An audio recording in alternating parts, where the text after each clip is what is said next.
I'm Lydia Brown, and you're about to listen to a rebroadcast of Where We Live. Today's episode was originally recorded on August 22nd, 2019.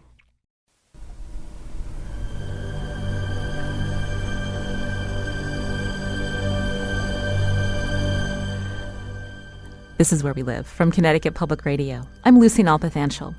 He was a versatile composer, his works greatly respected during and after his death. But did you know Charles Ives is a Connecticut native? Today we learn more about him, his birthplace, now part of the Danbury Museum and Historical Society. The executive director of the museum will join us coming up to talk about the Ives family and their contributions to the Hat City. We'll also talk to Robert Carl, a composer who teaches at the University of Hartford's Hart School, about Ives' influence on his music, including an opera project.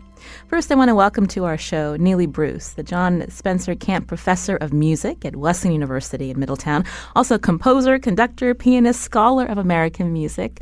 So nice to meet you today, Neely. Same here, Lucy. I've admired your show for years. Well, thank you. So underneath us, we heard Ives's The Unanswered Question. When you hear that, what comes to mind? I saw that you were starting to almost conduct in a way. Well, I have so many memories of this piece, and I did actually conduct the woodwind part. This is a spatial piece. There's a group of strings that you heard at the beginning, and then there's a solo trumpet, which is about to come in before when we started talking. And then there is a third group, which consists of either of 4 flutes or 2 flutes, 1 oboe, and 1 clarinet. And that requires a separate conductor because they play in the tempo of the strings, but then they play faster than the strings, and then they play even faster than the strings. So with the different tempos, you need a second conductor. And I've been in that role several times in the Netherlands, never in the United States. We're going to be talking more about how Charles Ives composed, again, very many different styles. But I'm curious, when you were first introduced to his music, how old were you? I was, I believe, 14 years old. I know exactly what the occasion was. I was very interested in living composers and recent music, and I was in high school at Indian Springs School, which is just south of Birmingham, Alabama, and I spent a lot of time in the public library at Birmingham. And there were 2 recordings.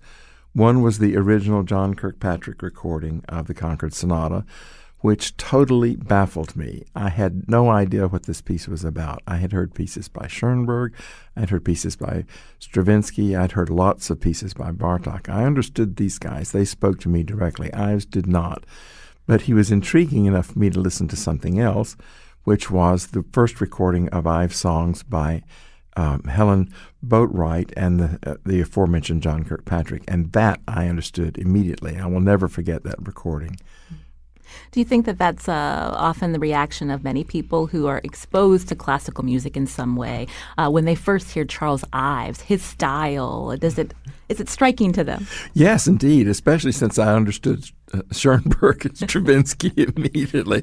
It takes a while to get into Ives, and as far as the Concord Sonata is concerned, it took me a long time to get into that. Now I think it's one of the greatest things anybody ever wrote.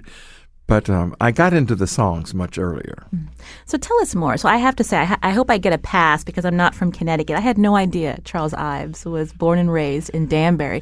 Tell us about him. Well, he's a fantastic guy. He was born in Danbury in 1874, and his father was a remarkable musician. He was a bandmaster in the Civil War when he was a teenage boy.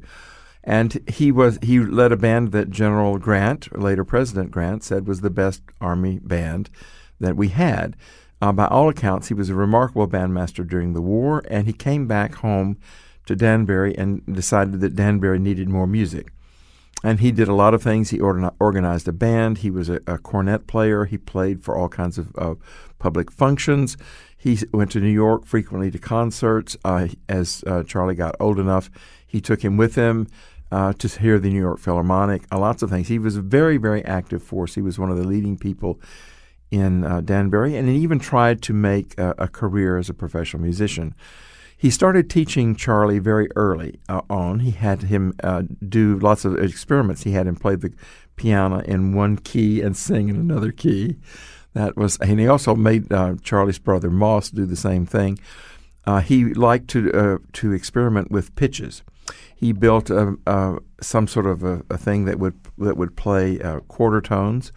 He tried to imitate the sounds of bells through a thunderstorm on the piano, and he realized he couldn't do it. That's how he got interested in microtonality. He made Charlie listen to the sound of his cornet over a pond, which is, we know what pond it was. It was a pond in the cemetery in Danbury, where he and his son are buried, and all the other Iveses too. It was a very interesting childhood filled with lots of music. Charlie took piano lessons and drum lessons as a boy, but his father realized that he needed more expert attention, so he eventually had him studying organ with no less than Dudley Buck, who is the most famous concert organist in the United States at the time. Buck had lived in Hartford and also in New York City, so I'm not sure where Charlie went for his lessons, but I suspect it was Hartford. But anyway, he was a virtuoso organist by the time he was in his teens, and he became the youngest employed church musician in the state of Connecticut at the age of 14. So George Ives, the father, known as an experimenter, so that would then be something that shaped how Charles Ives experimented with music. So he became was he an organ prodigy, would you say? He was an organ prodigy, and he became a great virtuoso. He could play just about anything on the organ. And, of course, there's this famous piece of his that he wrote sometime in his teens and premiered when he was 17 years old, which is the Variations on America. Well, that's no trivial piece. Well, I pointed to our producer because you're talking about Variations on America. Yes. This is actually a favorite of producer Lydia Brown's, and you'd mentioned he composed this as a teenager. Let's listen to a bit of it. This is a performance by organist E. Power Biggs.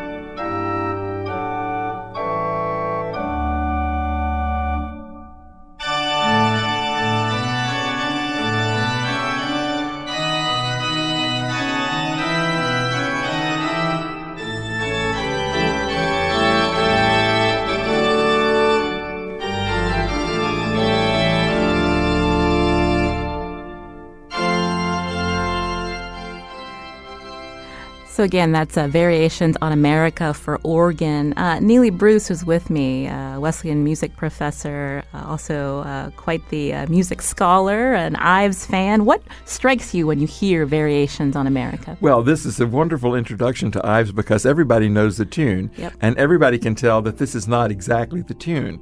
Here he is as a teenage boy, fooling around with this and, changing the rhythm and changing the chords and throwing in some really oddball chords every now and then, plus breaking up the tempo and doing all kinds of things with this tune. Now, what we're hearing now in the background is the actual tune itself.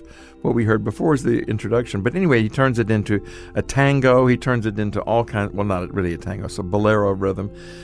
There's all kinds of strange things. There's a polytonal variation, one hand in one key, one in another.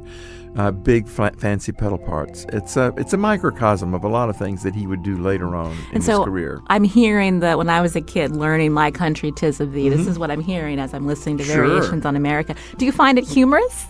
I find it extremely humorous. And, of course, it's part of Charlie's boyhood growing up in Danbury.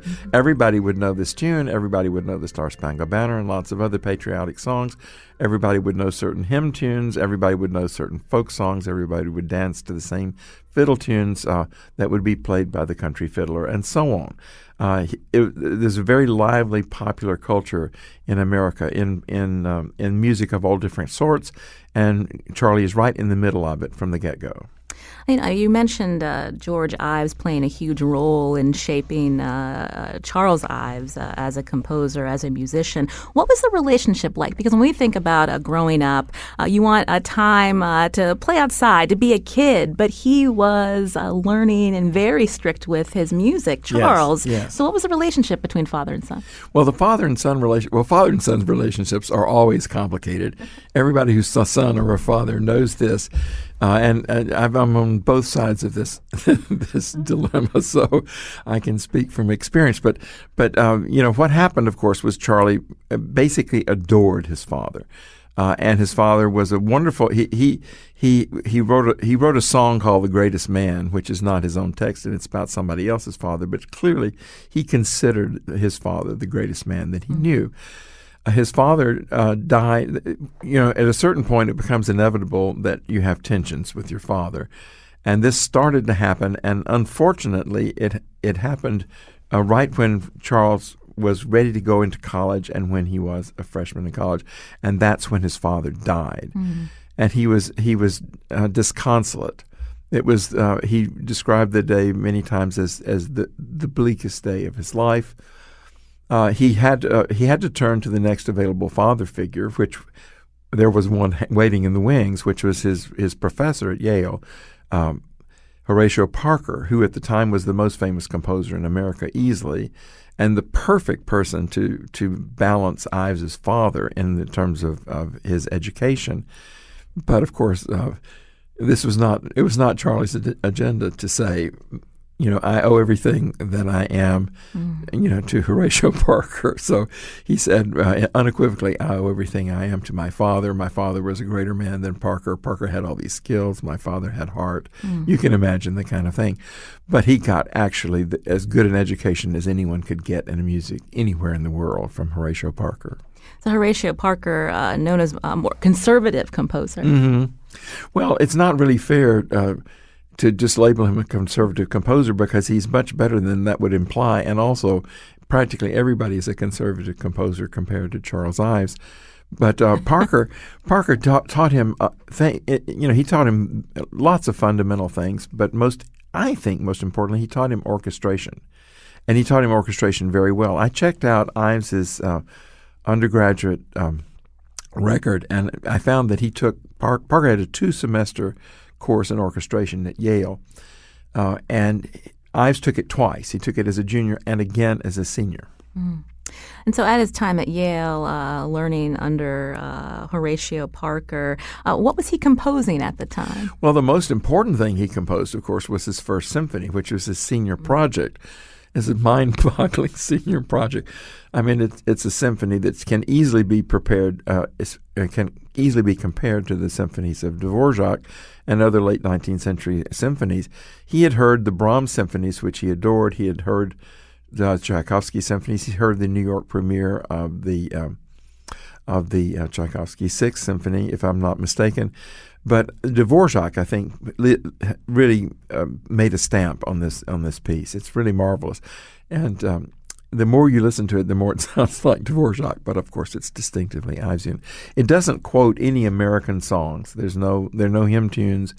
There are no patriotic songs. Nothing like that. He made up for it in the Second Symphony, which he never showed to Parker. Parker would have disapproved, I'm sure, enormously. But that has Yale songs in it and so on. So he graduated from Yale. So what happened? His career didn't just follow music. No, his career definitely did not follow music. He was such a good organist, he easily got a church job. He had a good church job in New Jersey, and then he became organist and choir director at Central Presbyterian Church in New York City. In the meantime, he had started work in the insurance business, as many musicians today have a day job. That was his day job. In Ives's case, his day job was to take over his life, because early in the 20th century, I think it's 1906 or thereabouts, he just quit the church music business, and he never had any aspirations to be an academic musician like Parker. So he just became full-time insurance, and that the rest is history. because he wasn't just any old insurance man. He had a partner named Julian Myrick, and their agency, Ives and Myrick, was an enormous success. At one time, it was the fourth largest insurance agency in the world. It was the largest agency in New York City at one time, and Ives became a multimillionaire. Some people think that he sold insurance. Ives never sold an insurance policy in his life. He was the brains behind the business, and he trained insurance salesmen. He trained them very, very well. He trained them so well that the handbook that he used for training insurance people became a standard text in the industry for decades after he wrote it. He did all kinds of innovative things. He was the first. He was the first person to. Well, he invented the concept of estate planning, for example, which we take for granted, but that's because Charles Ives decided that people should plan ahead and they should plan their estates and so on, and that he was the first to do that. You know, on one hand, when we hear that he went into insurance and became very successful at it, you would think that he would have not had time to compose. But I'm curious how that helped or complemented the work that he was doing on the side with his music. Well, he always said that music made him a better insurance man, and insurance and business in general made him a better musician. It worked for him, and I'm not complaining. But he paid a terrible price for it because he basically took no vacations. He would come home and just compose, and then he would get up in the morning and go back to the office, and then he would come home and compose. And sometimes he was sketching pieces of music at his office, and one thing and another. And he basically worked himself into a frenzy, and had all kinds of health problems as a result. He may have had heart attacks early on. He certainly had other complications with his health. In the late 19-teens, he was diagnosed with diabetes, although this was kind of a secret at the time.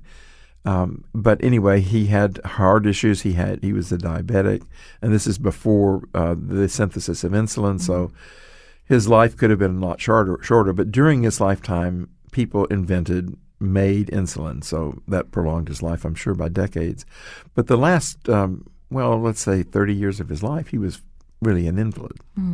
I wanted to learn more about the time that he spent in New York City. Neely Bruce is my guest, who's the John Spencer Camp Professor of Music at Wesleyan University. We're learning about Charles Ives today, an American composer born and raised in Danbury, Connecticut, living and working in New York City. How did that influence his music? This is before jazz? Well, it is.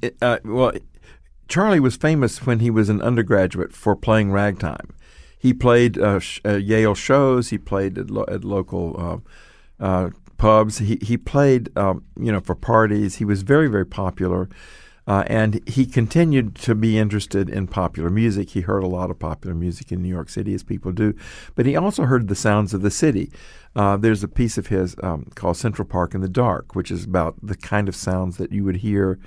He was a bachelor at the time, and he would walk home to the place that he and his roommates, who were also from Yale, called Poverty Flat.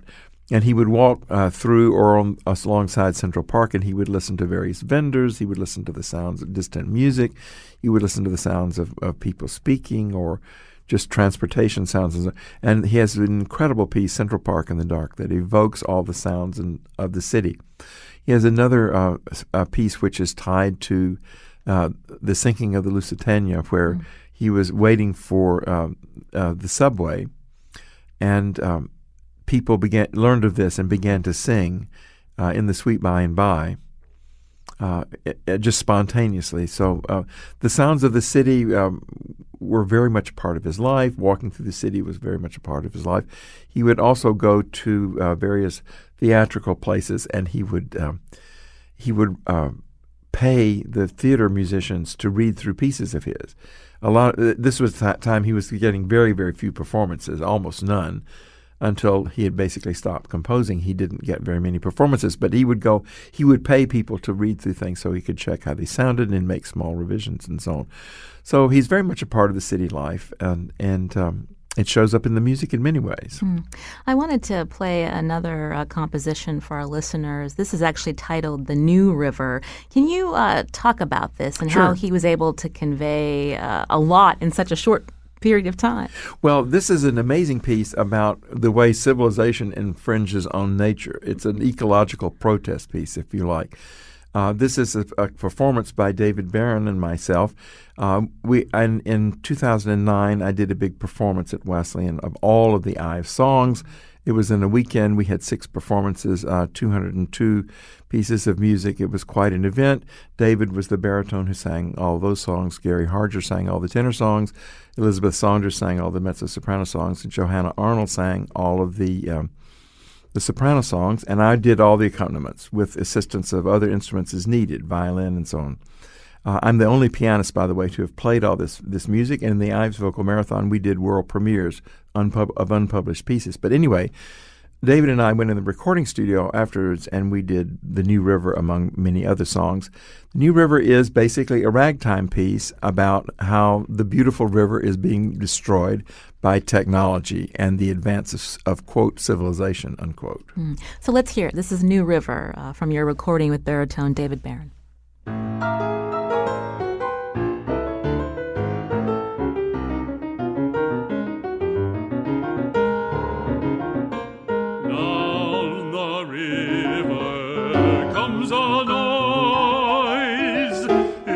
Not the voice of rolling waters, it's only the sounds of man, dancing halls and tambourine, phonographs and gasoline, human beings gone machine, killed is the blare of the hunting horn.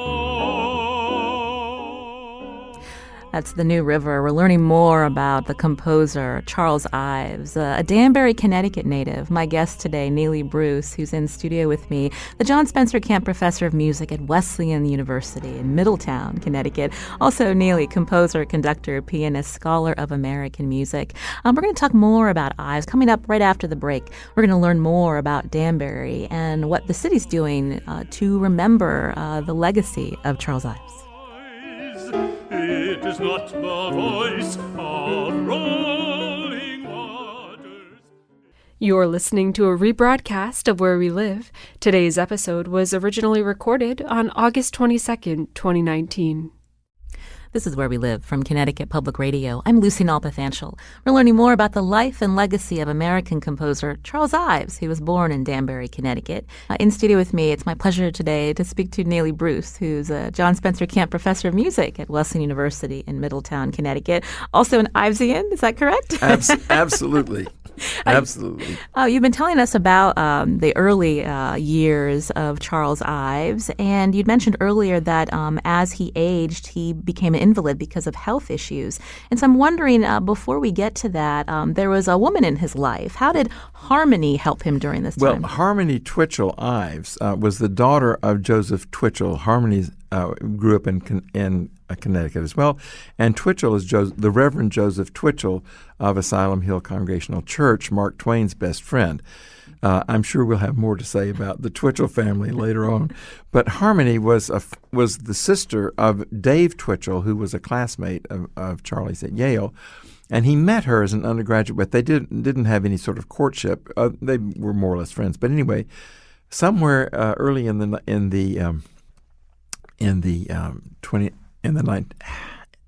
20th century, they became seriously interested in each other, and they were married, I believe, in 1807.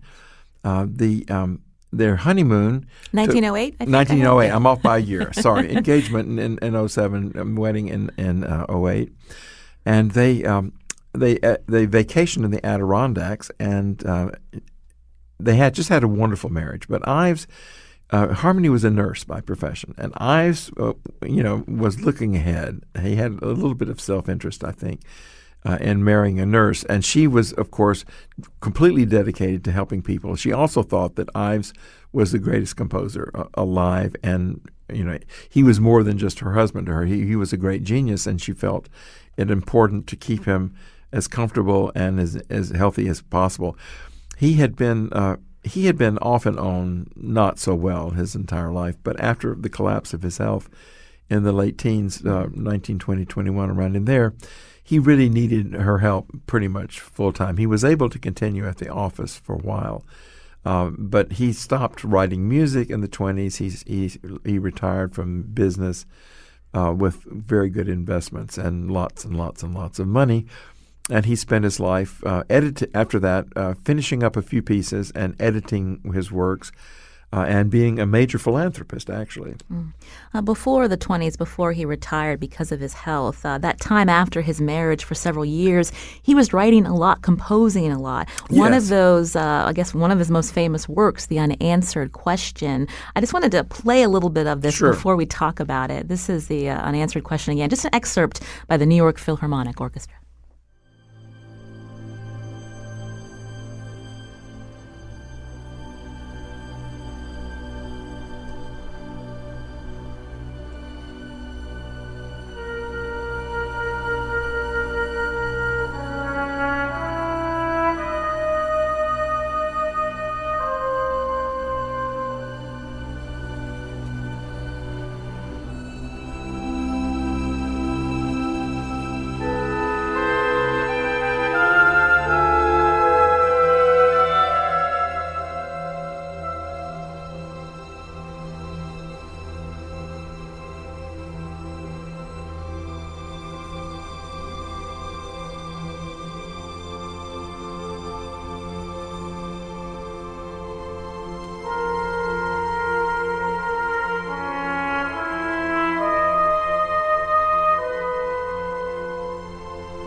Again, that's the excerpt of The Unanswered Question composed by Charles Ives. You know, the first time I heard this, Neely Bruce, I wasn't quite sure what to think. It reminded me of something from like a science fiction movie. What's going on here? Well, that's a very interesting comparison. It is kind of a science fiction movie in a way. The strings, somewhere Ives described them as the eternal verities. They're just sort of there. It's like the sounds of nature. They're beautiful, they're comforting, and so, but then some very disturbing things come in. Not disturbing as in I'm feared for my life, but disturbing as in what's going on. Exactly the kind of reaction that you had. There is this question in the trumpet, and then there are the wind answers. Unfortunately, with the recording, you can't get the spatial separation. The strings are in one place, the winds are in another, and the solo trumpet is in a third place. And when you hear that, suddenly it's as if you're out in the world and you hear something from one direction, something from another direction that is quite different, and then something from a third direction that is yet again different from what the other two pieces are doing. It's not only disorienting in the sense of what is going on, but in the sense of where is it going on. And you find yourself in a performance looking around. One of the pieces that I mentioned, one of the performances I mentioned in the Netherlands was in a large public square. And the trumpet was in an enormous distance from everything else. But the whole crowd your heads turn. You could see people turning to this, this trumpet, which is like 100 feet away from where everything else is. It's a wonderful effect. And this is an example of how Charles Ives experimented with orchestration? Oh, yes, absolutely. The orchestration is very clear. He was really good at it. The strings sound very ample, very full, and they're very colorful. They're the high violins and things like that.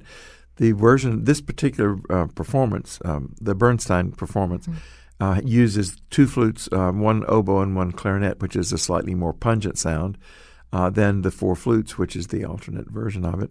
And you hear this, it's in a different key. It grates against what's happening in the strings. And, of course, the solo trumpet is basically just way out there. A lot of people say, well, that's the question itself.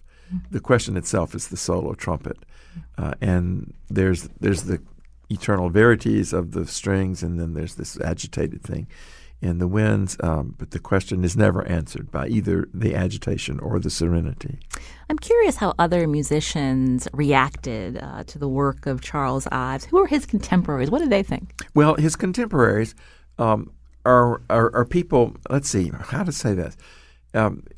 You don't hear too much about his contemporaries. Arthur Farwell, for example, is a contemporary of his who had a similar neglected career. There were Charles Wakefield Cadman was one of his contemporaries who wrote From the Land of Sky Blue Waters. Well, that's completely different. That was a Pabst beer commercial back in the day, if I remember the brand right anyway, beer commercial. His younger contemporaries began to discover him. Aaron Copland, for example, who was extremely enthusiastic about him. Nicholas Slonimsky, who was a conductor-composer from Russia, Russian immigrant, he took up the Ives cause and started performing the pieces in the 1920s. Who else was a fan? In Parker's generation, actually, one of his fans, who didn't advance his career or anything, was George Wakefield Cadman. I don't mean Cadman. I'm blanking. That guy who was the head of the New England Conservatory at the time. His name will come to me. But anyway, he said to Parker, he heard one of Ives' songs when he was an undergraduate. He said, "That's as good a song as you could write, Horatio." So he had his supporters from the beginning, but he had a lot of people who were detractors and thought he was crazy.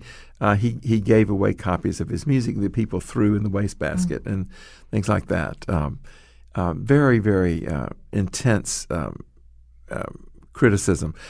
There was Elizabeth Sprague Coolidge was a friend of Harmony's, and she urged her husband. Harmony urged her husband to listen to her advice, and she came for tea. And she said that Charles should listen to the music of Daniel Gregory Mason. And Mason was not a bad composer. He's the same family as Mason and Hamlin pianos and Lowell Mason, who wrote Nearer My God to Thee, but he was extremely conservative. He was a professor at Columbia, and it depressed Ives to say that he should listen to Mason for instruction on how to write music. He did not take this advice, by the way. This is Where We Live. We're learning about American composer Charles Ives, who was born and raised in Danbury, Connecticut. My in-studio guest, Neely Bruce, the John Spencer Camp Professor of Music at Wesleyan University in Middletown. We wanted to learn more about the Ives influence in Danbury. Again, his childhood home, now part of the Danbury Museum and Historical Society. Joining us now by phone is Bridget Girton, who's the executive director of the Danbury Museum and Historical Society, also city historian there. Bridget, welcome to the show. Thank you so much for having me on. It's always a pleasure to talk Ives. So tell us about his birthplace. Where is it exactly? So Danbury is on the border with New York State. We're in the southern part of the state, just the top part of Fairfield County. And when Ives was growing up, Danbury was full of sights and sounds and smells related to our hatting industry. And he took those sights and sounds and smells and the immigrant culture and our love of baseball locally and nationally, and he just turned all of that into amazing music. So the Ives Danbury is the foundation of the Danbury that we have today. And although Danbury is easily much more populous by several tens of thousands than it was during the time that Charlie was growing up in town, you can still find the remnants of the Ives past and the foundation he laid for a very musical community. So I understand the house that he was born in was moved several times. Where is that located now, and who's responsible for rehabilitating it? So it's a community effort, but the Ives house has been moved 3 times, and now it currently lives at 5 Mountainville Avenue in Danbury. It is on city-owned property, and the building is part of the collection of the Danbury Museum, which we are thrilled about. It's such a significant piece. And we renovated and restored pieces of the Ives house in the early 90s, but it was looking a little worse for wear, and we knew we needed to do sort of a rehabilitation of the exhibit itself to tell Ives' narrative story in a new context. And so 5 years ago, the museum embarked on a journey with the state and the city and local donors to rehabilitate the exterior of the house. And now, thanks to very generous local donor, Savings Bank of Danbury, we are going to be able to finish our rehabilitation project and open the house to visitors again in the spring of 2020. Well, that's wonderful news. I had said Thank you. We're really earlier, excited.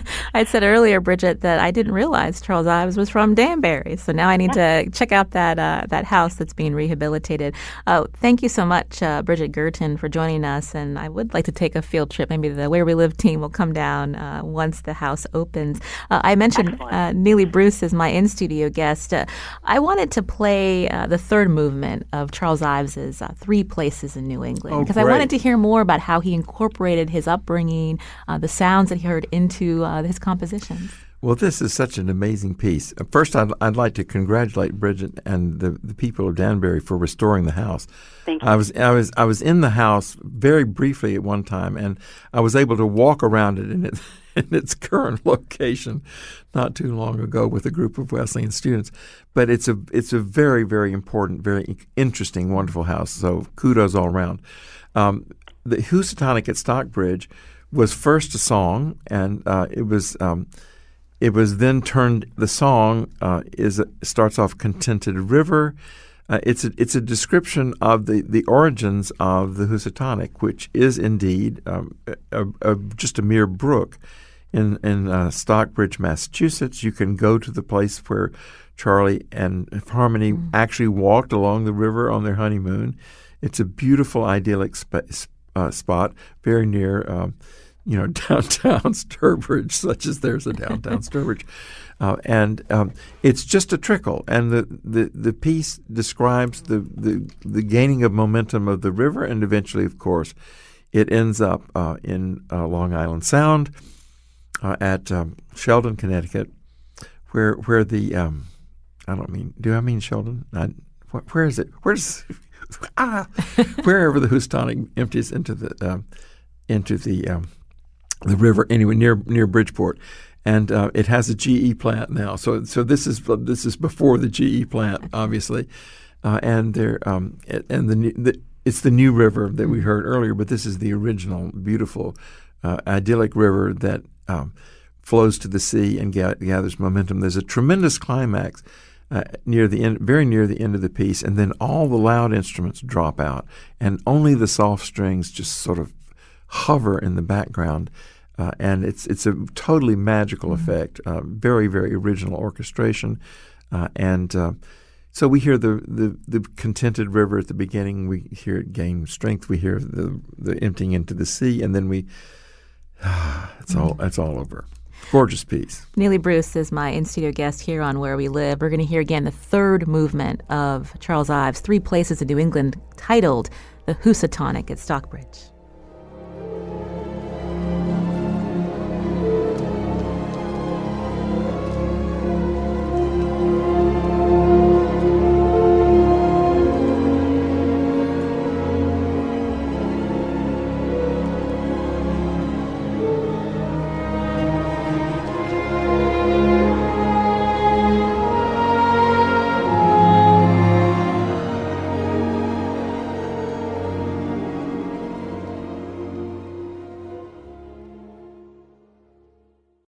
I'm Lydia Brown. Thanks for listening to Where We Live. Today's rebroadcast was originally recorded on August 22nd, 2019. This is Where We Live from Connecticut Public Radio. I'm Lucy Nalpathanchel. Are you a fan of American composer Charles Ives? He was born and raised in Danbury, Connecticut. You can join our conversation. Find us on Facebook and Twitter at Where We Live. Milton's actually calling in from Niantic. Milton, go ahead. Hi. I find it amazingly ironic that while I was on the phone with your producer, you started talking about the Housatonic at West Stockbridge, which was basically what I was calling about. To me, that's always been the most special piece of American music. I grew up in that part of the world, and that sonic effect at the end with the sort of buzz that goes on in the orchestra, to me, is this sonic evocation of a summer day on that river, which is not really a flowing river. It's all rocky and down in a ravine, and you have the mayflies and the dust and the glare and the music is just incredibly special to me. It gives me this sort of full body effect that only the Strauss four last songs can achieve. Well, Milton, thank you. That was a lovely description of the third movement. Thank you for giving us a call. What do you think, Neely Bruce, Milton's description? I'm with you, Milton, all the way. It's a gorgeous piece. I appreciate the reference to the insects. Right. I wanted to bring in another composer who's been influenced by Charles Ives. Robert Carl's joining in, chair of the composition program and professor of composition and theory at the University of Hartford's Hart School. Robert, are you there? I am. Thanks so much for joining us today. What did Charles Ives mean to you?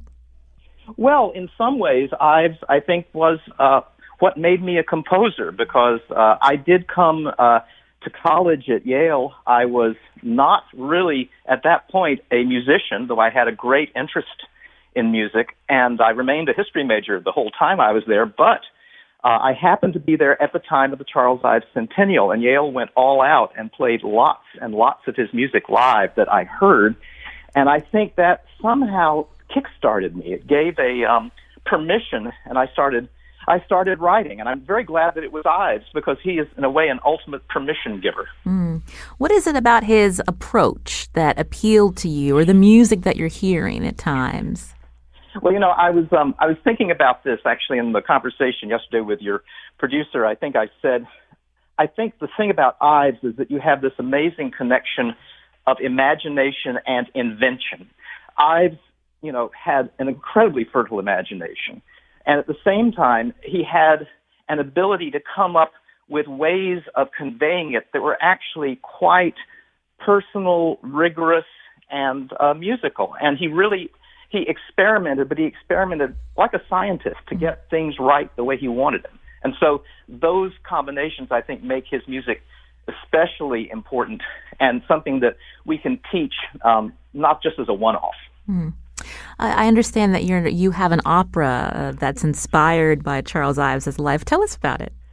Okay, and I will emphasize that this whole show is about Charles and not about me, but there is a project that is coming to fruition that will be performed next summer up at a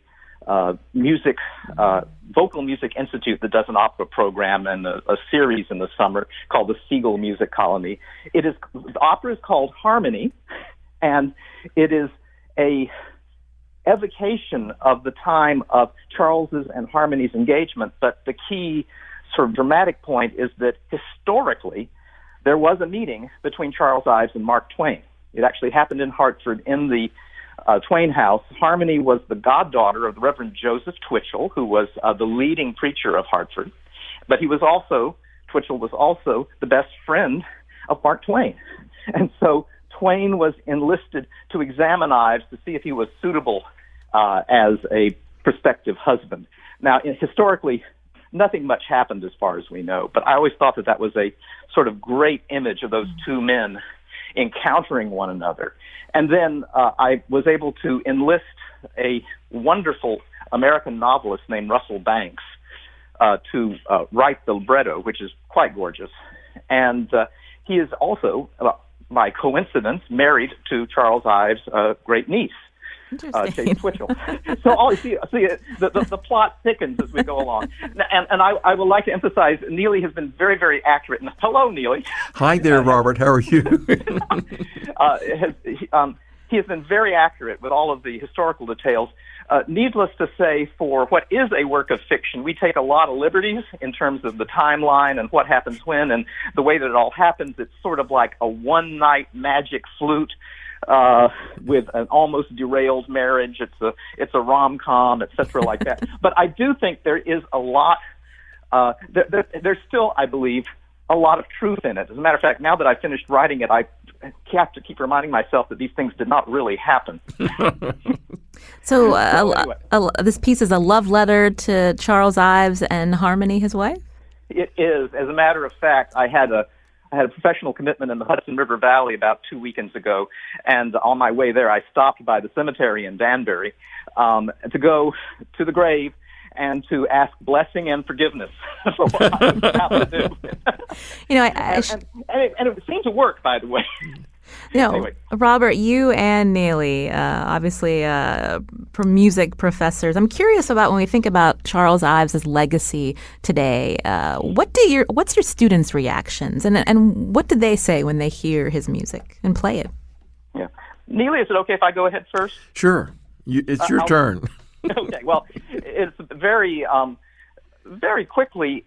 Most of them, I teach a seminar on Ives. Most of the students in it are graduate students, though not exclusively.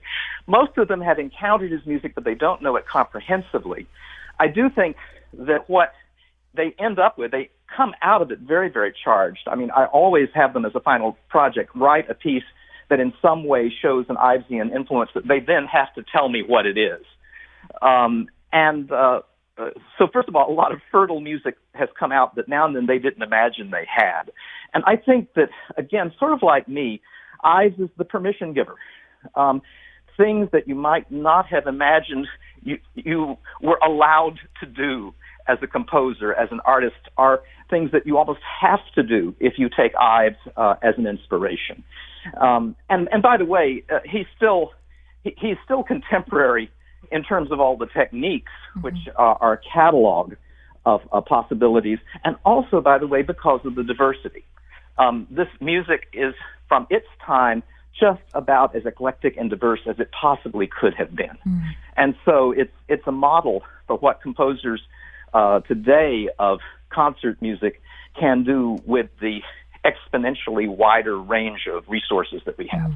That's Robert Carl from the Hart School. And Neely Bruce in studio with me. When we think about Ives' legacy, how do your students react to him? Just a couple minutes left. Well, my students, for the most part, are very enthusiastic, although I must say not all of them. I had a very surprising event happen in the last time I taught my seminar on Ives. I played the Second Symphony, which anybody is welcome to listen to. It's a big free-for-all with all kinds of quotations and razzle-dazzle marches and one thing. It's very exciting and wonderful piece. And one student just didn't like it, and he said, this piece is all about what is the worst part of America, all this razzle-dazzle, all this rah-rah America stuff. He says, I just don't buy it.